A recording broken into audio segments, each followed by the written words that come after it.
Alright, so one of the first things that we're gonna do to the new C10. Oh my god! Alright, so here it is.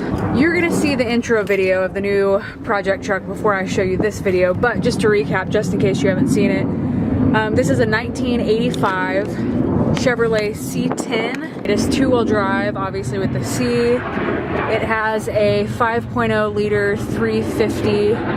It's a carbureted motor. I've never had a carbureted motor car before, so this is definitely interesting. But the motor was actually purchased from a company that rebuilds motors, and that was put in, I want to say like a year ago. Lots and lots of work done, but one issue that I'm having right now is with this guy. So this is an aftermarket universal coolant tank. It's weird because the place that the coolant outlet goes is right here, which lines right up with the wheel well, and that does not work. It's forcing the hose to bend. So what I did, I got a different universal tank that actually has the outlet over here. So that's not going to be an issue anymore. It comes with new hoses. I'm going to set that up. And then I also got a new air filter. You saw just a second ago that air filter is a little old. And that's just kind of an easy, inexpensive thing to go ahead and swap out. I have an Edelbrock carburetor, so I went ahead and got the Edelbrock air filter set up. So I'm gonna do that here in a second. But first, I gotta kind of figure out what I'm gonna do with this. All right, so first thing I'm gonna do, oh, I gotta stand up here because it's kind of tall, is I'm gonna undo, oh, that's on there. Okay, I'm gonna need some like pliers or something, hold on. All right, so the first thing I'm gonna do is take this off. I had to end up using just a little ghetto rigged it this way because that was on there really super tight. But I don't really like the color of this. The engine bay obviously super dirty and everything under it, but I'm gonna start slowly but surely changing things out for chrome, because I do like chrome under the hood. I'm gonna set that there, take this out. Ooh, already getting dirty. I'm gonna open this up. So here's the new one I got. Like I said a second ago, I already have an Edelbrock carburetor, so I just decided to kind of stick with that brand. We're just gonna go ahead and do that.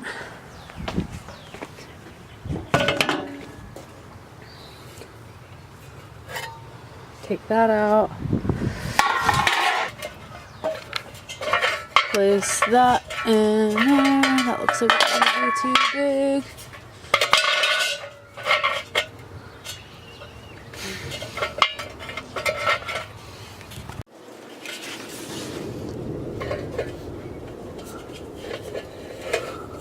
Oh, that's in the way. Okay, so what I did, I didn't actually use this piece of the new kit because this area over here, how flat it is, wasn't giving me clearance for these hoses that are at the back, so I went ahead and used the one that was already on here. Either way it works. The filter sits fine. That one definitely has enough clearance, so that is from the old one. This is obviously the new filter. This is new, and then the hardware right here is new. So getting this on, and then that's how quick and easy that is done. Turn this. All right, that is done. So first thing I've done, or I guess first major thing I've done, major meaning taking something out, putting something new in, is the filter. We went from the K&N. It was definitely a lot thicker or a lot bigger. You can go up or down, doesn't really affect that any, but this is the one that the computer suggested at O'Reilly's, and also the guy suggested at O'Reilly's, so this is the one we're going with. So we swapped that out, This is from the old one, and that is what it looks like. Starting to already look better. So I'm not really sure what else I will end up swapping for chrome, but I do definitely like chrome under the hood. I think it looks nice, especially whenever you get into the older cars and stuff like that. So I will leave the coolant tank over there for another video, but for right now, that is it. I hope you guys enjoy this. I hope you guys are excited for this C10. Still gonna have E30 videos, still gonna have plenty of GTI videos, but this is actually something that I can work on a lot. With deciding to keep the E30 factory and keep it stock, I was kind of at a stopping point of what I could do without just doing things unnecessarily. So this definitely will take up a lot of time. I'm excited about it, and I'm ready for it to ready to get started on it.